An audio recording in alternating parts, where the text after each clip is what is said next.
So we have three knowledgeable people on our panel this morning. So we're going to go in order. Barbara Reys is here, is a Curators professor at MU, and co-director of the Center for the Study of Math Curriculum. So she's been heavily involved in math education for a long time, and is a supporter of Common Core, if that's fair to say. James Shuls is still the director of education policy for the Show Me Institute, and is now an assistant professor at UMSL in what department? Educational Leadership and Policy Studies. Okay, and he's written skeptically about Common Core. And Jenine Loesing has been a teacher for 30 years and is, for 20 of them, in Columbia Public Schools, and was a teacher and is now a fellow's mentor at Paxton Keeley. And I don't know what she thinks, so she's going to wrap it up. It will be revealed. And then I'll kind of moderate things, because I told Barbara that you'd be nice and there would be no yelling and so on. And that's true. We're old, you know, it's calmer now. But this is a lively topic, a very important topic, and big change in the whole regulatory regime and testing regime. So what we'll do is they'll each talk for about 8 minutes, and maybe I'll pose a couple questions, and then we'll open it up for a general discussion. So take it away, Barbara. I'll tell you just a little bit about myself. I have been teaching at MU for 30 years. Before that, I taught in 3 Missouri school districts, K-12 districts. I was a high school, elementary, and middle school math teacher. At MU, I work in teacher preparation, so I work with students who want to be math teachers at elementary, middle, or secondary level. And my research focuses on curriculum. I've studied the use of textbooks by students and by teachers, the impact of textbooks on the learning of students, and more recently I've studied standards, curriculum standards as a policy document, and its implementation and its impact on what happens in math classrooms. So I am very, very interested in the topic of Common Core. As a disclaimer, Mike has already mentioned it, but I have been a supporter of the Common Core. I actually worked on the math work team, which was a group of people who provided feedback to the writers of the Common Core standards, and I've spoken on behalf and in support of the Common Core. The other thing I think it's important to note is the recent legislation, or the legislation passed earlier this year and signed by the governor that is forming work teams in Missouri to write our own standards, write Missouri standards. That work will begin in October. I don't know if all of the members of the different teams have been identified, but it's very likely that whatever new document and whatever new set of standards is produced in Missouri will replace the Common Core. So it's not clear to me exactly whether this is as timely a discussion as it would have been before that legislation was passed. Since we may very well have a new set of standards that replaces the Common Core next year, that work will be going on, the development of those new standards throughout the year, and I'm sure we'll hear lots about it in the news. So I thought I would like to take my time here just to address a couple of questions to inform you and to help you think about that work as it goes on throughout the year. I'd like to explain what standards are, how they're used, and what impact they have on the education our children receive. And second, I want to explain why I support common or shared standards, not exclusively, including from district to district within Missouri, as well as from state to state across the U.S. So first of all, what are standards? They are a set of learning goals. They are lists that would be boring to anybody, I think, but teachers. This is the Common Core Standards document. It's a list of K-12, kindergarten through high school learning goals that students are expected to learn and teachers are expected to address in a way to support that learning. So just as an example, I want to read a standard from 4th grade. let me see. So one of the standards says, for fourth graders, says that students should fluently add and subtract multi-digit whole numbers using the standard algorithm. That's an expectation for fourth grade. Teachers know it, parents having access to this list would know it, and by the end of the year, all children should attain that learning goal. Another one is that all children should be able to find factor pairs for whole numbers in the range of 1 to 100 and recognize that a whole number is a multiple of each of its factors. Again, really fascinating stuff to me because I'm a math educator and I live and work with this every day. I also help pre-service teachers understand what it is that students are supposed to learn. So this is it's a document, again, a thick document if you're trying to cover everything from kindergarten to high school. It's a list of learning expectations. What it's not is prescription for how to teach. Teachers are in the best position to figure out how kids in their classrooms, given their incoming knowledge, their expertise, and their experiences, will learn this. The other thing I want to mention is that standards aren't new to Missouri with the Common Core. For decades, Missouri has produced and schools have used a set of standards. This is the document. These were the standards for Missouri before we adopted the Common Core in 2010. This document was called Grade Level Learning Expectations. Teachers refer to it as GLEs. And there's a document like this for every subject.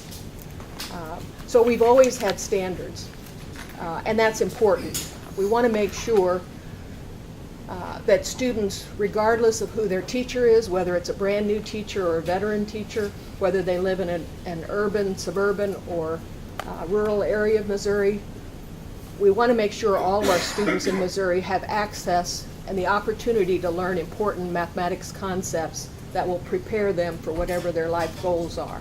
So that's why we have standards, so that we can clearly articulate to the people who work with students and the people who organize instruction what it is we as citizens of Missouri expect kids to learn, and that becomes a major focus of teachers learning as well.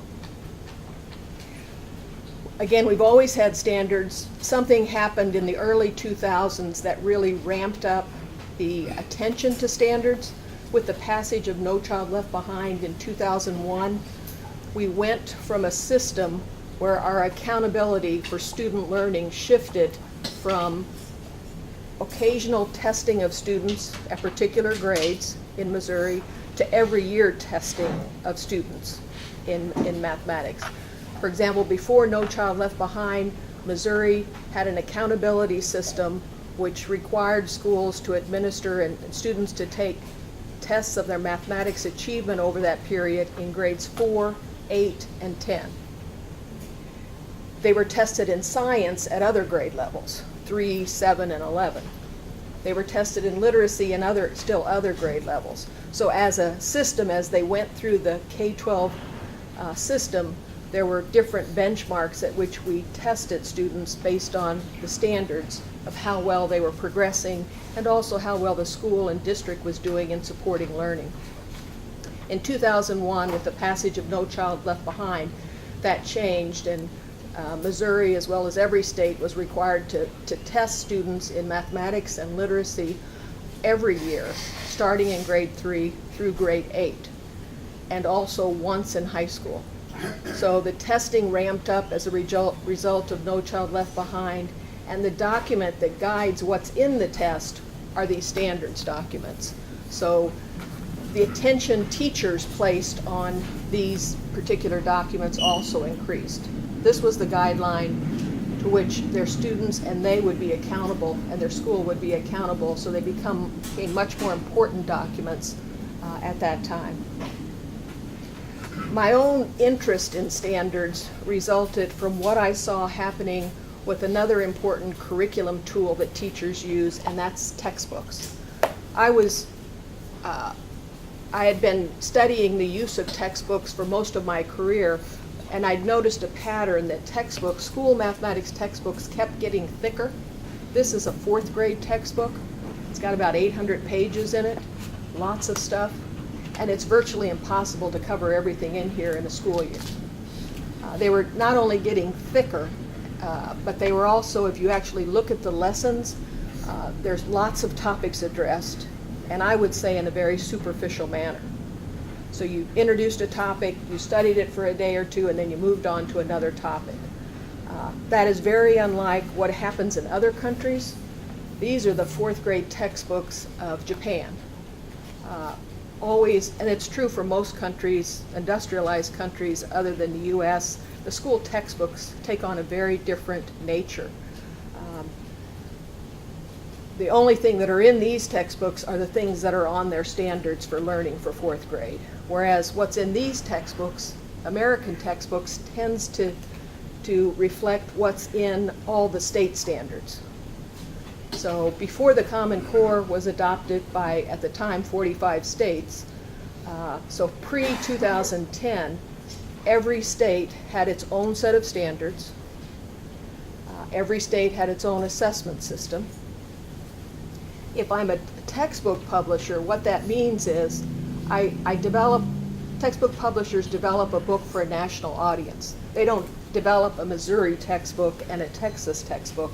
They develop a US math textbook at grade 4.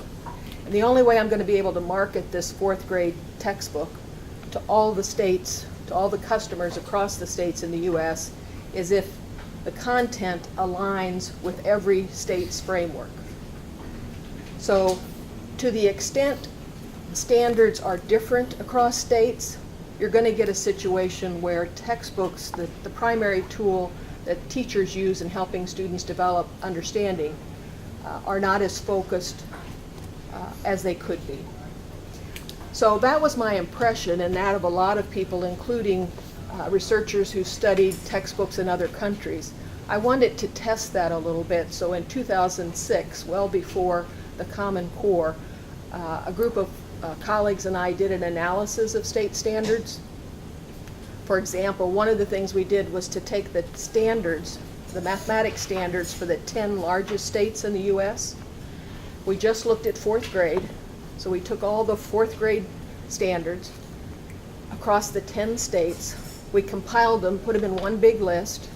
Then we went through and eliminated duplicates, and we came up with a set of 108 distinct learning goals if you compile the 10 state standards just for grade 4.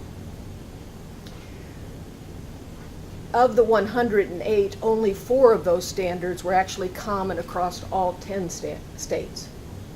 On the other hand, about 28 or about 25% of them were distinct to one particular state. So I think it's important to note that it wasn't that every state included things like I read earlier in my statement. Kids need to know how to add and subtract fractions, for example, but they might include it at a different grade level than Missouri or Texas or Indiana. Fractions were a really highlight for our study. We found that there was much as 4 grades of variation in terms of when state standards indicated that students should begin to develop understanding of fractions to when they should actually develop mastery with computation with fractions. So one implication of that study, we were able to document that there was great variation across state standards, and one implication is that you get access then to textbooks that aren't as focused as they could be. They don't spend as much time on topics as children really need to develop them before they move on. And what you see is from 4th grade to 5th grade to 6th grade textbook, you see some of the same topics being delivered in the same way. So they aren't as focused as they could be. Another reason I'm supporter of common standards. Can you make that real short, the Yep. last reason?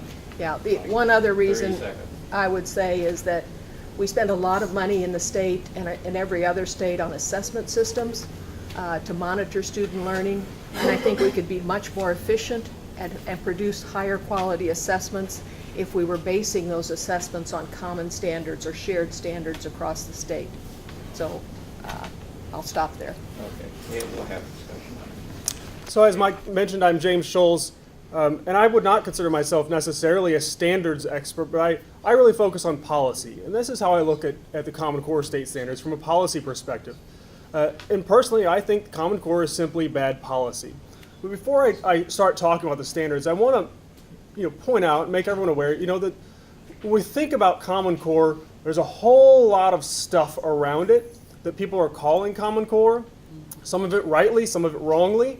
And we're not really talking about all of that other stuff today. So data collection is an issue concerning lots of people. There are plenty of other issues around Common Core. What we're really focusing on today is the standards. So this is a discussion that I wish people would have had a long time ago. As Barbara mentioned, these are conversations that we should have had well before Missouri adopted the standards. But that's part of the problem. Barbara was in the know. She's one of the people that helped to give feedback on the standards, but by and large, Missourians did not know about the standards. I was in Arkansas at the time, working on my doctorate in graduate school, and I was studying under Sandra Stotsky, who's one of the members who was on the Common Core Validation Committee. And at that time, Sandra Stotsky noticed that in Arkansas, teachers were mostly unaware of what was going on. There were no public forums, no public meetings where teachers were invited. And so the only meetings that were held were ones that she organized and then invited the Arkansas Department of Education to come attend. Otherwise, teachers mostly had no idea what was going on. We've been told all along that the standards were developed through this state-level process. And they were developed by the National Governors Association and the Council of Chief State School Officers. But there was a very heavy hand from the federal government encouraging states to adopt the Common Core state standards through sticks and carrots. So, in 2009, most states started suffering from financial worries because of the downturn in the economy. And the federal government came up with a stimulus program called Reys to the Top. And they incentivized school districts with over $4 billion in potential stimulus funds to adopt common standards. These are the Common Core standards. And then later on, the federal government also incentivized states to adopt the standards through waivers through No Child Left Behind. As was mentioned, in 2001 we had the adoption of No Child Left Behind, and NCLB is almost a dirty word among many teachers because of the testing that it led to, and it has a very negative perception, and it's not very popular. And so it comes with certain sanctions and regulations and rules, and so a waiver from No Child Left Behind is very promising and tempting. So those are two ways that the federal government incentivized states to adopt Common Core. And now, as we're seeing, Oklahoma just backed out of the Common Core standards, and they're losing their waiver because that was part of their agreement. So the federal government was very involved in this process, and that's part of what gives people pause about the standards. I want to think real first about sort of the rationale behind standards. So we can all agree that we want kids to have good, rigorous learning standards. But does that mean necessarily that these standards need to be set at the state level or at the national level? So proponents of Common Core will often say, look at the best countries. Look at the countries performing higher than us in most of these international tests. They have national standards, and that's true. But what they don't tell you oftentimes is that the countries ranked below us also have national standards. I mean, most countries throughout the world have national standards. That's just part and parcel. So saying that the best countries have national standards isn't really rationale for having standards. And do rigorous learning standards written on a piece of paper, and I'm going to do you one better. When you say that they're boring to most people, I'd say they're boring even to most teachers. so does having rigorous standards on a piece of paper improve the outcomes for students? Well, you have to think about what's the logic model. Okay, when you say we're going to raise standards, and then you say the outcomes will be improved achievement, what's going on in the middle? What changes because of the standards being changed? And there's lots of stuff in the middle that has to change. And I don't know if the logic model was thought out. How do we get from increasing these standards, changing the standards, to getting improved outcomes? So the idea of standards from the very beginning, that we could centrally impose from the state or from a national level a set of standards that will improve student achievement, I think was a poorly thought out idea. Now, I want to transition now to talking more specifically about the standards, because I think there really is a lot of debate around the standards themselves and whether or not the standards themselves are actually good standards. I mean, that's the whole basis of the argument, that we're going to create a new set of standards that will be better standards and that will be more rigorous standards. Now, the evidence, Tom Lovelace from the Brookings Institution did a very interesting study where we looked at the rigor of state standards and the outcome, the student achievement. So what's the relationship between the rigor of state standards and student achievement? And he found that there's really no relationship between the rigor of standards and the student achievement. But let's think about the Common Core state standards and their level of rigor. Are they as good of standards as people claim they are? So we've been told all along that these Common Core state standards are internationally benchmarked. Okay?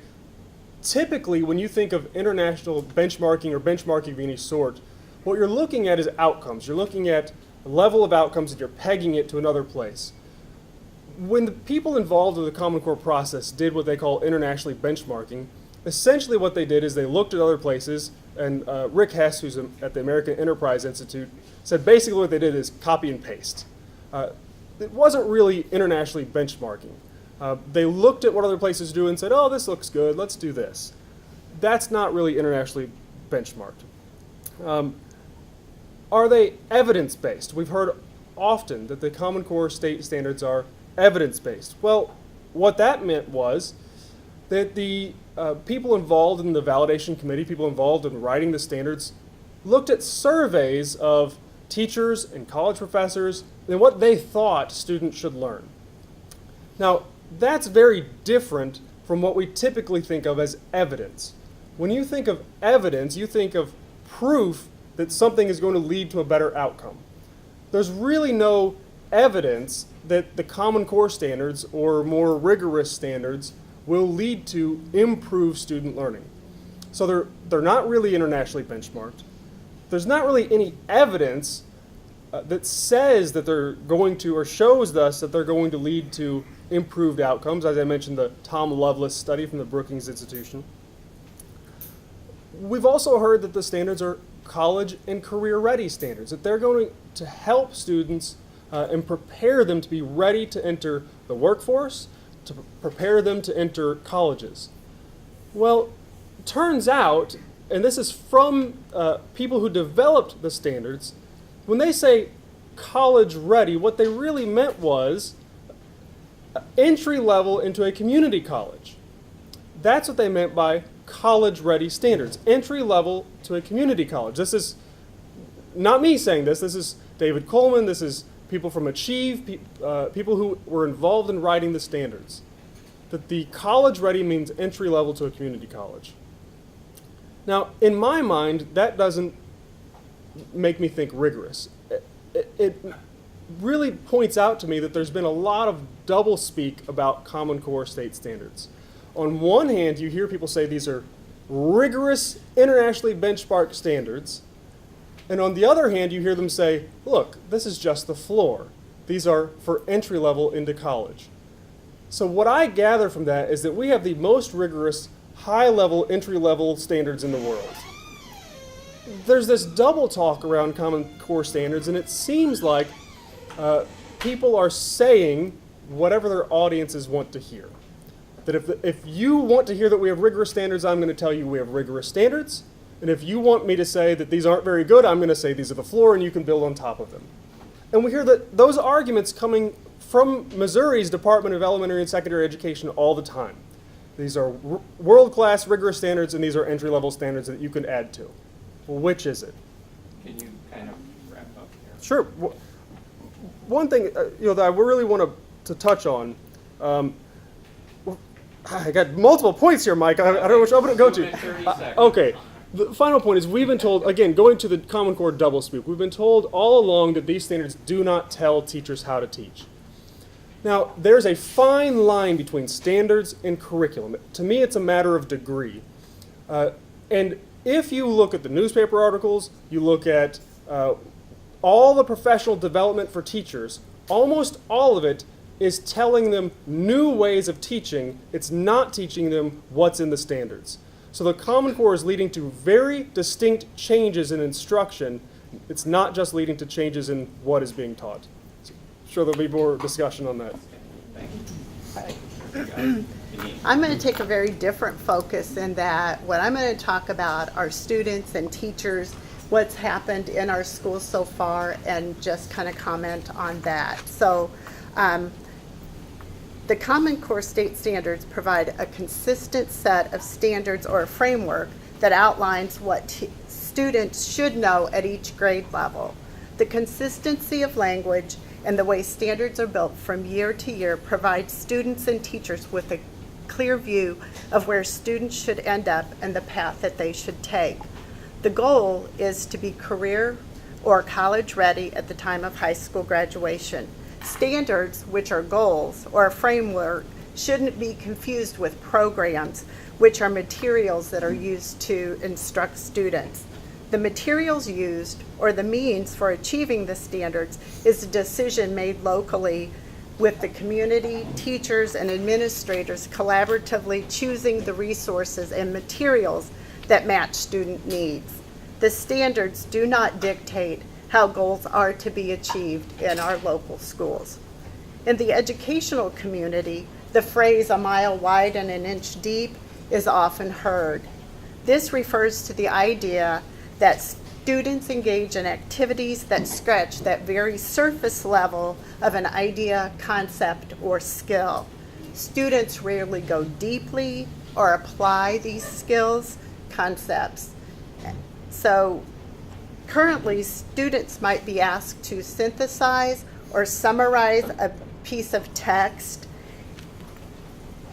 but in the Common Core state standards, the standard would be raised where students would be asked to read multiple texts or even listen to a video and then take that piece and all of that information, synthesize it, and then write an opinion piece about it. So it is a more sophisticated skill, and it requires children to go beyond just the retelling of what they've read to demonstrate that they understand or comprehend the text. In many instances, the Common Core state standard would raise the level of performance for mastery. Over the past several years in Columbia and across the state and across other states that have adopted Common Core, teachers have spent time looking at the Common Core, comparing them to the grade level expectations or the GLEs that were in place prior to Common Core. Teachers have worked to determine where there were gaps in grade levels and across grade levels in content such as reading, writing, and mathematics. And then when those gaps were identified, resources were purchased so that the standards could be taught. Enacting, examining, and finally teaching from a set of standards takes many hours of professional development and collaboration on the parts of teachers, curriculum coordinators, and district administrators. In addition to these hours logged, new resources have already been purchased, such as textbooks or computer programs that would ensure student success. Gone are the days of students attending or completing their education in the same school district. Children do not start in kindergarten and graduate very often from the same school district. We are much more transient than that. According to the Columbia Public Schools website in 2010-11, the mobility rate for elementary was a little over 23%. For secondary, it's even a little bit higher at 26%. So 1/4 of the students in Columbia Public Schools either moved in or out of the district or moved schools during that school year. It's mind-blowing when you think about Columbia, then think about the state, and then think about the United States, how many students are really impacted by moving. one of the advantages of the Common Core is students moving from district to district or within a district should have the same learning trajectory and be exposed to the same kinds of standards or goals. So that if you have a child moving into your district, you should have an idea of what they have been exposed to or have been taught. Having standards that use clear, consistent language, standards that set high expectations for mastery, standards that are adopted by many states so that students who are transient are able to receive a consistent, high-quality education are reasons to continue to build upon the Common Core state standards as a framework for Missouri. I also, to say that everything is rosy would be unfair and naive. One of the greatest issues is how to assess. Last year, as the pilot program for assessing began, it was obvious that asking students to use a computer to complete assessments had enormous roadblocks. It was really just a fiasco. However,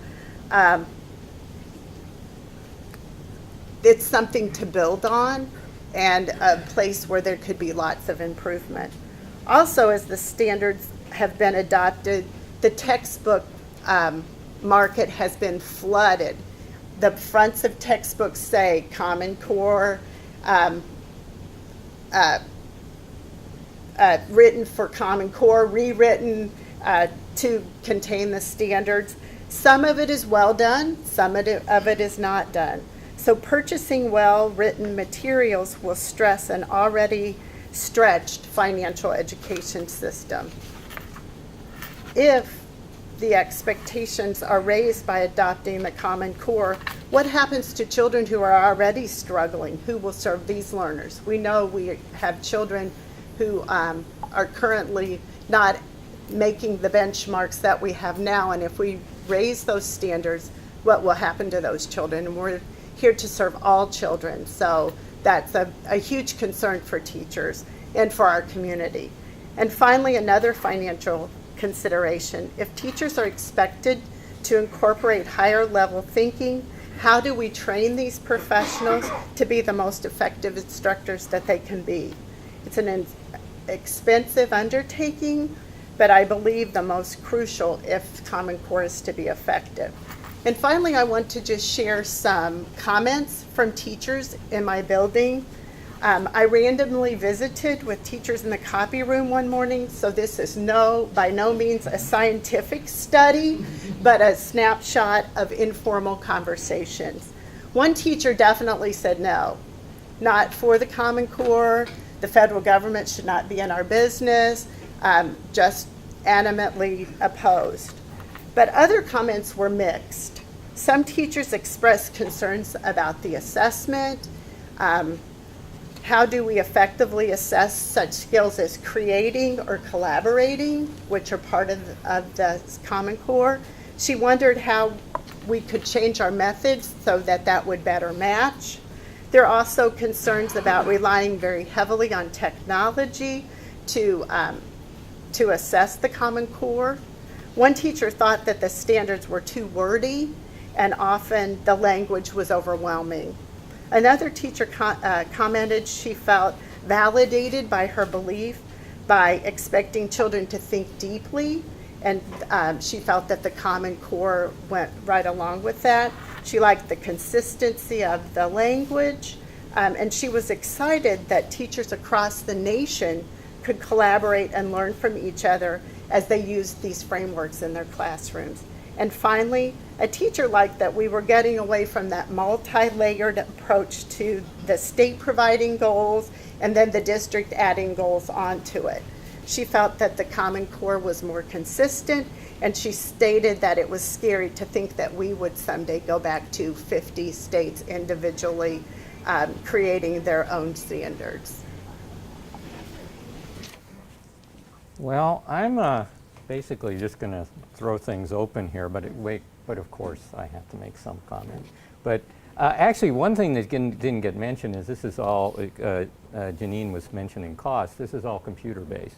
So all the way through on these tests, the kids will take them on a computer, and that's been a very expensive item, and it remains to be seen how well that's going to roll out. So every kid in Missouri is going to be doing these on a computer at every grade. It'll be adaptive testing where they're going to be continually adjusting the difficulty of the questions to how the kid's doing. And I guess my final observation is, before we throw it open, is I teach principles of economics at MU, and you were mentioning, I could identify with the one teacher. I couldn't imagine having the federal government setting standards and involved in the governors and the so on in determining standards for my principles of economics course, thank God. Or maybe that's coming, I don't know. I hope not, after I retire. Okay, so let's have some questions, comments for the, thank you, by the way, that was very interesting, by the way. But they're not done, they're not done. So now, take it away. Yeah. Appreciate all of your comments. I had the good fortune with the Show Me Institute's support having a Columbia Economics Book Club we had for a few years. My friend Hunter Keble here. One book we read was Thomas Sowell's Intellectuals in Society. And one takeaway I had from that was it's very important what each of you do as intellectuals and academics. You contribute to society, and I appreciate that. But one thing is where it becomes almost a technocratic sort of thing, where intellectuals say, well, we've got it figured out, and in a diverse world, in a more diverse world than ever before, this is the one thing we're going to fit on everybody in one measuring stick.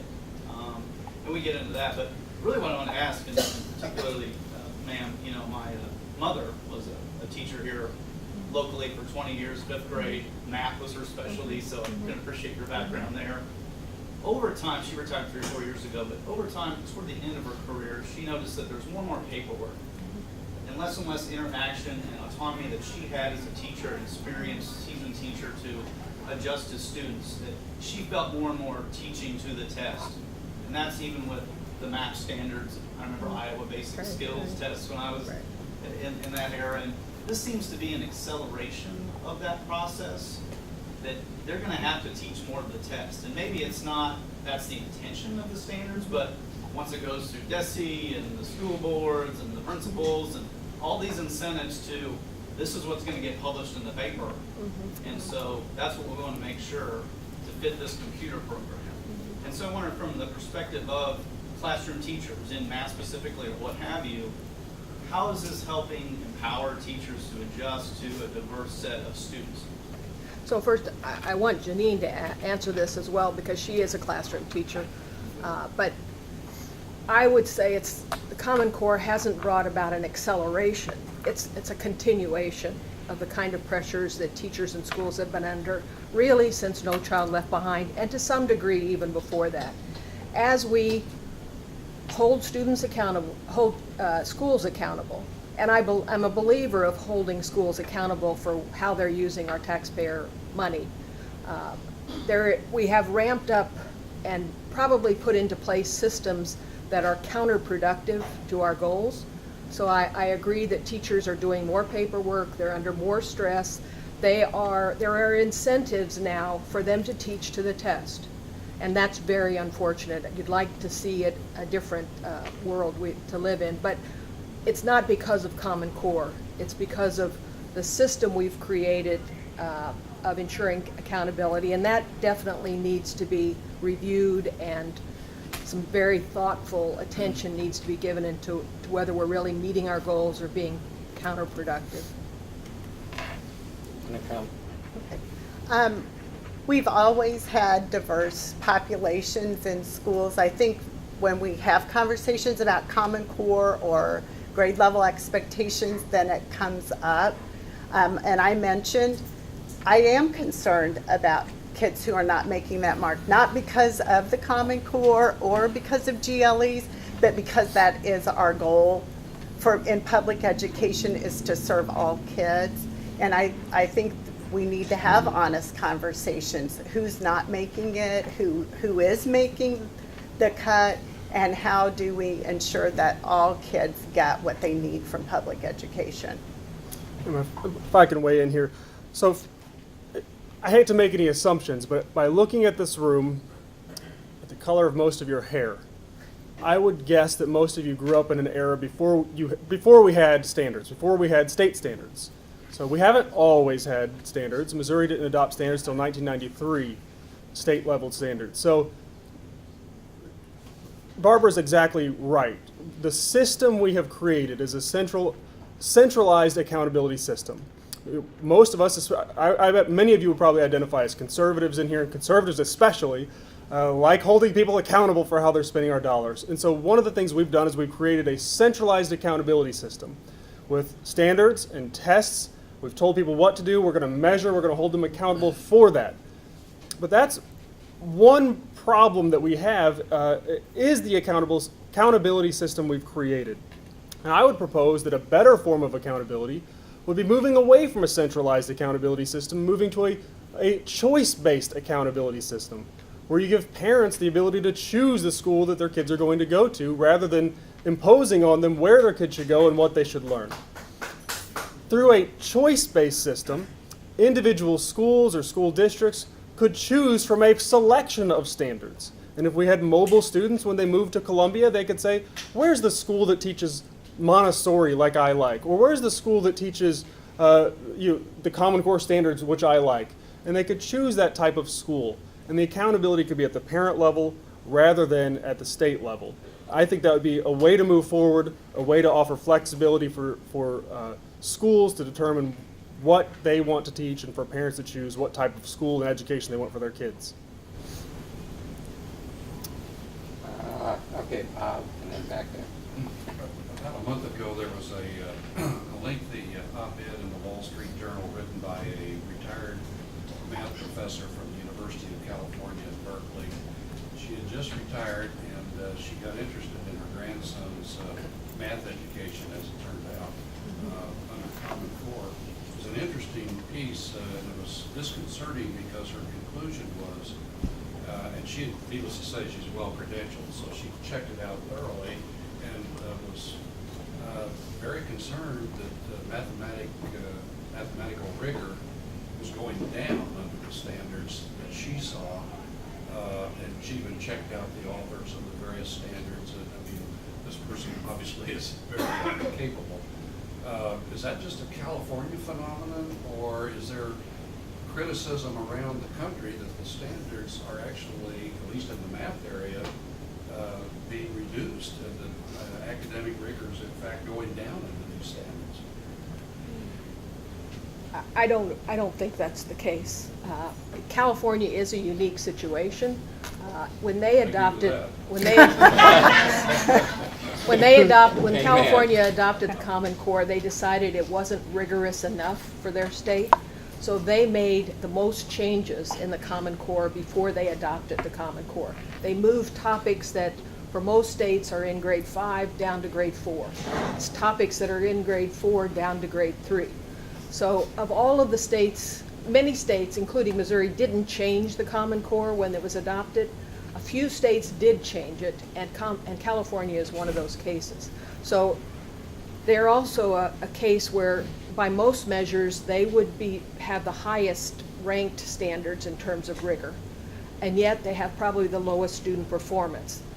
Not because of the standards, I would argue, but because of many other social conditions and the population base of California. So it's an interesting phenomena. I think everybody can look at this document and everybody will have an opinion. I mean, I would encourage you to, if you really are interested, to compare the Missouri GLEs to the Missouri Common Core, and you be the judge. What are the differences? Part of the differences are really about how well they communicate the standards to teachers, and I would argue that the Common Core is much more explicit, much more detailed than the GLEs. But to your question, I think anyone could go into any classroom and find a student who's not benefiting from the Common Core or who is benefiting from the Common Core. The article this person wrote was about one child in one situation. I don't dispute what she believes, but I think these kinds of documents have to serve all students, and in particular, I just don't think that the Common Core is a reduction in rigor. On the other hand, I think it's strengthening of Well, rigor. it's important to note that her criticism was in fact the standards she thought were being lowered. Yeah. It wasn't the social milieu that all these students are in, so I'm just telling you that. Yeah. You guys So wanna- yeah, I want to jump in Yeah, here. well- So Barbara again brings up another very good point where she says, look at the standards yourselves and you judge. That's a very good point because it is a subjective opinion as to whether or not these are better or worse standards. That is how the person who wrote this article could say they're worse and someone else could say they're better. Because if you take a standard from fourth to third, you could say, okay, that's more rigorous. You're now challenging third graders with what you used to ask fourth graders to do. But when you have multiple standards moving different ways, when you have the condensing of topics, the adding of topics, you're changing things around, you have so many variables, it is really a subjective opinion as to whether or not these are better or worse standards. And people of knowledge and people who have studied this issue come to very different opinions on that. I guess I want to comment on something James said in his early remarks. You debated whether, or you challenged whether the Common Core are research-based. Sure. And I would say they are to the extent possible. For example, there are particular topics in the standards at particular grades because we know from our research with children and their development of mathematical understanding that there are certain points in time when kids are ready for an advanced abstract topic. And so to the extent our knowledge base makes it clear, topics were placed according to the developmental level of children. There's a lot of things we don't know about when is it best to introduce a topic. For example, fractions is a topic that our students do very poorly on when they get to middle school. And I would argue it's because they really don't have an understanding of what a fraction is and how it's different than a whole number. We have lots of research in the field that helps us tailor when it might be best to introduce fractions. And to the extent it's available, I believe that research was used to place concepts at various grade levels. That's what I mean by research-based evidence to inform the development of the Common Core. This lady in the back here. I just had questions. The focus this morning is on mathematics, and well, it should be. We're ranked in 27th out of industrialized nations on the PISA test. We're not doing well. Columbia Public Schools, math is always the lowest part. So something is awry. But when you get, last night Stossel had something on Common Core. I don't know if anybody watches Eric Stossel. But what about the methodology? When you get the long arm of the federal government into you, in other areas, those are the areas. First of all, there was an excerpt of there was a nuclear scientist trying to figure out a math problem the way Common Core taught it. And so that's math methodology. I don't have much background in that, but in the other areas, there's a lot of room for ideology to creep in to the subject matter. English, social studies, science, there's been a big uproar. And when I went online, for instance, I looked at the teaching of an opinion paragraph. And that has always been where you state your opinion, you back it up with examples, facts, and maybe some reasons and reach a conclusion. Okay, that is your standard opinion paragraph. But in this Common Core section, it encouraged the child to function only on emotion. How will this make your audience feel? Choose emotion words rather than reason or fact. And so those are the kind of things that I think are methodology. I don't know if that's just a choice or why the methodology to teach those math problems was such an enigma to engineers and nuclear scientists and things. They thought the methodology was ridiculous. So how does that get into Common Core? The idea that you teach an opinion paragraph through emotion rather than reason or fact. Is that Mike, Yeah, may I why jump don't in? you- yeah, So- yeah, we've been so- on math, so, so well, maybe you could. in a little bit of defense of Common Core, so probably every one of us have seen the pictures going around on Facebook or wherever, where you see the math problems as you've talked about, where it's very complicated and cumbersome and we don't understand why they're doing it that way. In fairness, Common Core doesn't necessarily call for that type of stuff. But that is the outcome that we're often seeing. So this is kind of what I talked about earlier, where I was saying it's leading to some instructional changes. It's not necessarily the case that Common Core leads to that type of instruction, but it often is. And let me share real quickly from my own personal experience. So my kids were in a public school where they were being taught math at first and second grade level through a complete, or maybe it was kindergarten first, from completely discovery learning approach. So instead of telling the kids this is how you solve a problem and showing them and demonstrating and modeling, they'd say, here's the question, how do you think you do it? And the kids would just come up with a million different ways of solving it. And the teacher would never show them an easy way to do it. And in fact, they were encouraged not to use standard methods of stacking and adding numbers. They were encouraged to draw boxes and these different things.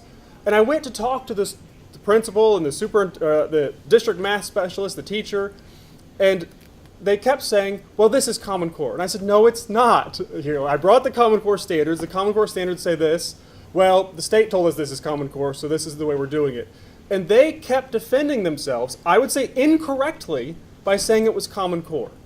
Okay, so there's this disconnect where even individuals in the school cannot separate, oftentimes, standards from the instructional practices they're using. Like I said earlier, because I say they're a matter of degree. It's like love and marriage, you can't have one without the other. Okay, so the Common Core is leading to these types of approaches because in my opinion, again, subjective opinion, I believe there's a philosophical basis behind the Common Core that leads to these types of instructional practices, especially in math. I can't speak to the other subject as well, but I know Mike wanted us to get off of math. But sorry. Well, yeah, if you have something to say about these, the writing and so on, chime in. Go ahead.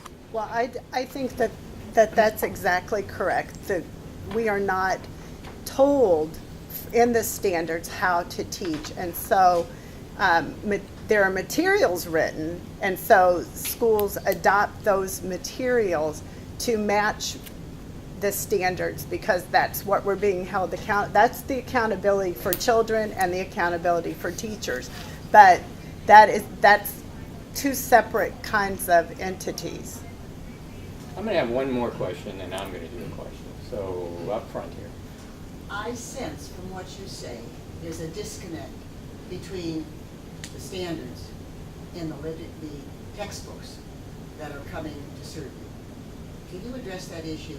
Because I think that somehow those who are in the writing and publishing are not somehow maybe addressing as adequately the issues that you're suggesting. So I would say the first generation of textbooks that were produced following the Common Core, and you have to remember Common Core was released in 2010, but it was well into 2011 before many states adopted it. And I'm sure the publishers were waiting to see, are most states going to adopt it? If so, then we're going to write textbooks guiding it. Some large states, including Texas, didn't adopt it, so that was another issue that textbook publishers had to deal with. But I'd say the first generation of textbooks that our schools had access to were basically the old textbook with some extra stuff or some labels. Inserts, supplements. Which is exactly what you don't want, because ideally you'd like a textbook series that has been built on the standards that your district has adopted or your state has adopted in this case. There are textbooks. It will always be the case that there are lots of different choices for textbooks, and they will run a gamut of quality and ideology and philosophy, and so that it's still, just like it was with the GLEs, it's a very important district level decision to make about what textbook series do we use in our classrooms. That hasn't changed. What has changed are some of the offerings from publishers.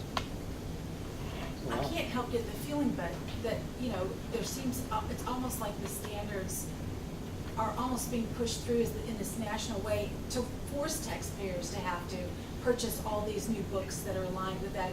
You know, A lot of we money see a is lot of changing these- Yeah, we hands, see a for lot sure. of money in this whole process, and we just get the feeling that part of that is there, you know. I think it's also the case that many districts didn't have school budgets for new textbooks when the Common Core was released. So they're still waiting until the year comes up, the budget is available. So in many Missouri classrooms, you're seeing textbooks that were published pre-Common Core. But on the one hand, you said that the old textbooks, and you held at this one, has so much confusion. You said possibly because the states had different standards, they didn't all line up, so the textbooks had to sell to large swaths of people. But then you said that the Common Core books that have been coming out with Common Core on them, some are good and some are not good. So, I mean, I just don't see how the taxpayer wins in this situation.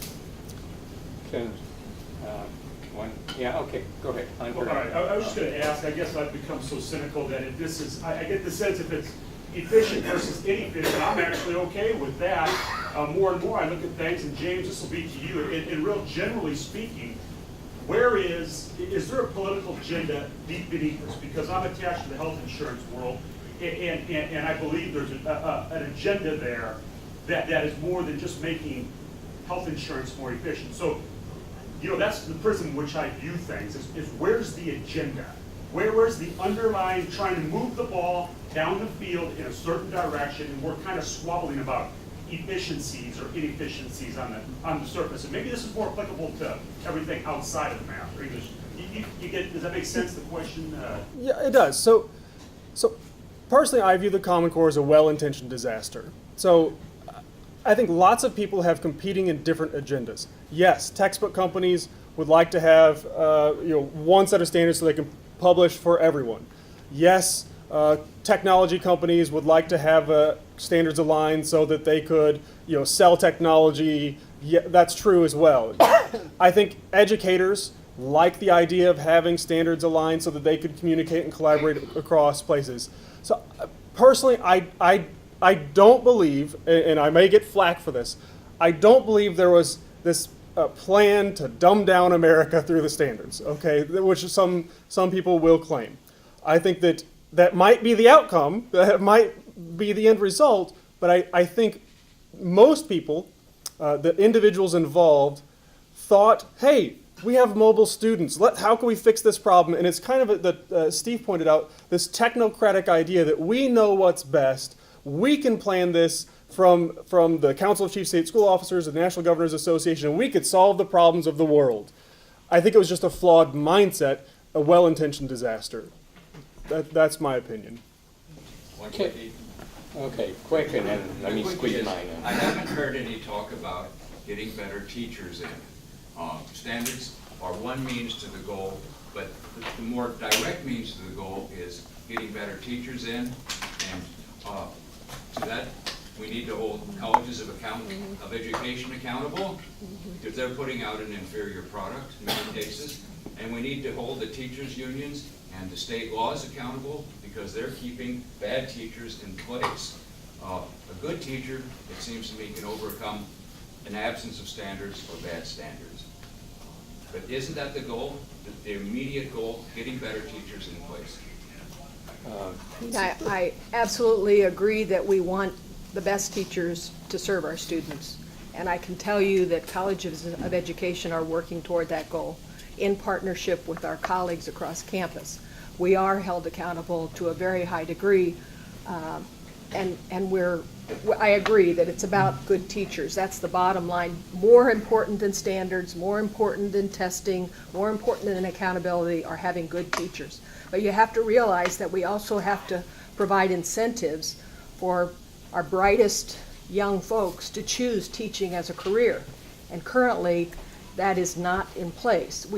People choose, some of our brightest choose teaching because of their passion for working with kids. We're lucky in that regard that we have very bright young people who want to teach, regardless of the long-term salary implications. But we have to get more bright young people interested in teaching, and that may create